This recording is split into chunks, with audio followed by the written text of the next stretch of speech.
पवित्र अक्षय तृतीय आनंदपुर बाउंसगढ़ अक्षिमुठी बुड़िले राज्य पूर्वतन कृषक मोर्चा सभापति महेश्वर साहू। पवित्र अक्षय तृतीय अवसर में राज्यर समस्त चाषी भाई माने तांकर चाष कार्य एही दिनर शुभारंभ करथांती। तेबे एही परिप्रेक्षी में पूर्वतन राज्य कृषक मोर्चा सभापति आनंदपुर ब्लॉक बाउंसगढ़ पंचायत को जाई सेठारे अक्षिमुठी बुणिबा कार्य शुभारंभ करथिबा सह विभिन्न चाषी को सम्मानित करिसेंती।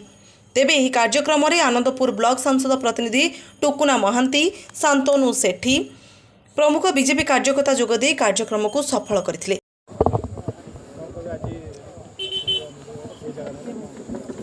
देखो आज पवित्र अक्षय तृतीया अवसर में भारतीय जनता पार्टी तरफ आज आनंदपुर ब्लॉक बाउंसगढ़ ठारे आमर अक्षय तृतीया मुठी अनुकूल कार्यक्रम अनुष्ठित है एवं आमर चाषी समावेश कराई एवं ए चाषी समावेश रे आनंदपुर सब डिविजन 16 जन सफल चाषी को आम आज मानपत्र सहित सम्मानित कलु एवं ए कार्यक्रम करने सहित केंद्र एवं राज्य सरकार जो कृषक कल्याणकारी योजना बाबद आज चाषी मान को अवगत कराला।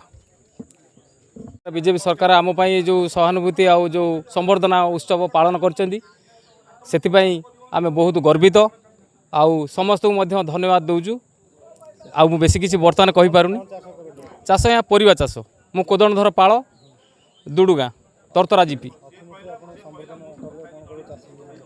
अक्षिमुठी प्रत्येक चाषी भाई को मोर अनुरोध आपण माने सजग भाव में चाष कार्य आरंभ करंतु। आमर ये चाष काम भगवान आमको सब बेले सहानुभूति देवे एतिक मोर कामना आउ किछि नहीं।